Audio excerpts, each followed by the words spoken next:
Hi, I'm Liao from National Zhengzhi University, Taiwan. I'm going to share our work, ImpactVest, rendering spatial-temporal multi-level impact force feedback on body in VR. Impact is a common effect in VR, which should be instant and intense.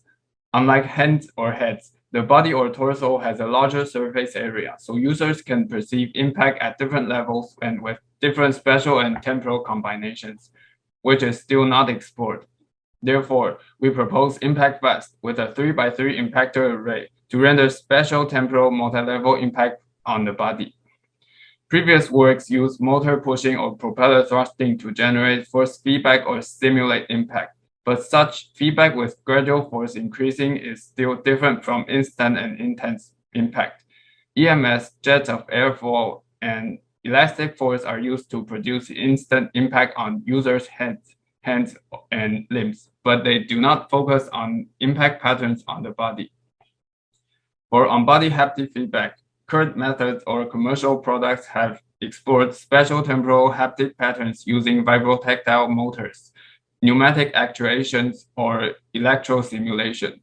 However, they cannot instantly generate strong force feedback as if impact occurs, so the feedback is not intense and instant impact. ImpactVest consists of 9 impactors in a 3x3 layout on the vest.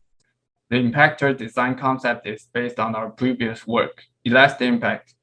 Each impactor extends an elastic band to store impact power. When releasing the band, a rubber ball attached to the band hits the body and generates instant impact. Here we can see how it works. By producing impact in different positions with varied time sequences and levels from the impactors, ImpactVest renders spatial-temporal multi-level impact. We conducted a pilot study to decide nine positions of the impactors. As shown in the figures, the positions do not either hurt the users or cause them difficulty in perceiving impact, since the impactors are not tightly attached to the uneven body parts for both genders. We conducted a just noticeable difference study to understand users' impact level distinguishability, to measure the impact stimuli of the body by extending the elastic band to different distances using different motor revolution numbers. The relationship between impact force magnitude and the motor revolution number was obtained.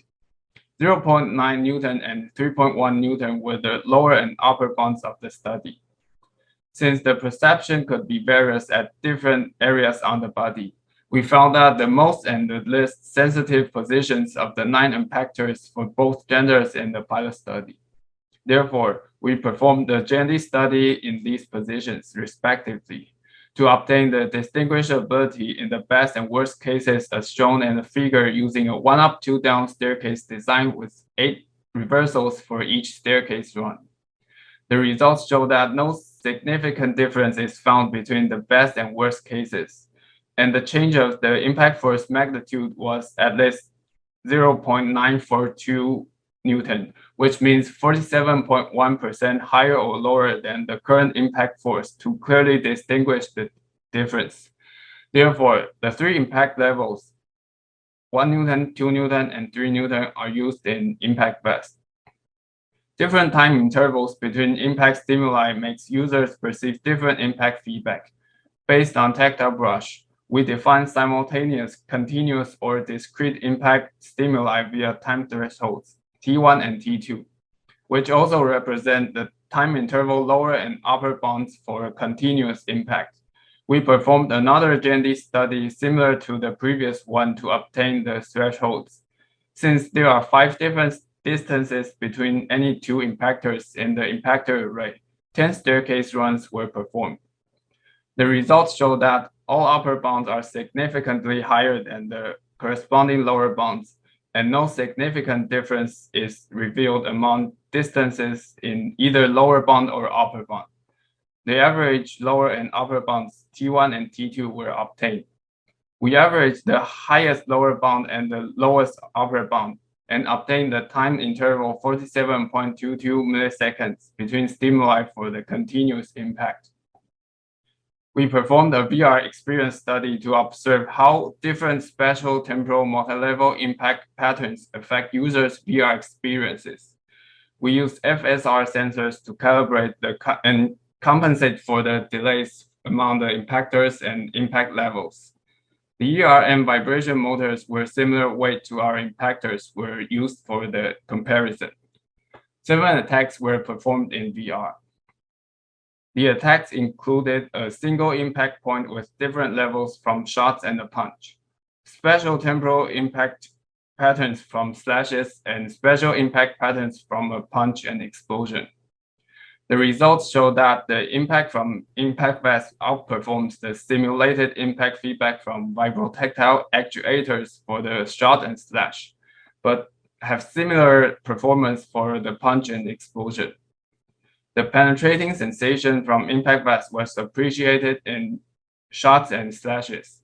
The most participants could distinctly perceive the trajectories of the slashes, which means that the continuity of impact strokes is achieved in special temporal impact patterns.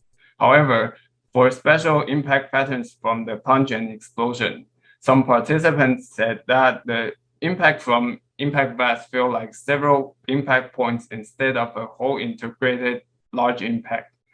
For the explosion, although most participants clearly perceive the impact level gradation from the center to the outermost areas from the ImpactVest. Others appreciated that the vibration feedback gradually spreading over a long period, as if perceiving the shock wave of the explosion. These show that impact and vibration feedback could be combined to render more sophisticated and realist feedback. In conclusion, we propose ImpactVest to render special temporal multilevel impact on the body. We obtained 3 distinguishable impact levels and realized the time interval thresholds to distinguish simultaneous, continuous, and discrete impact. Finally, we verified that the feedback from ImpactVest significantly enhances VR realism for some applications. For more details, please read our paper. Thank you.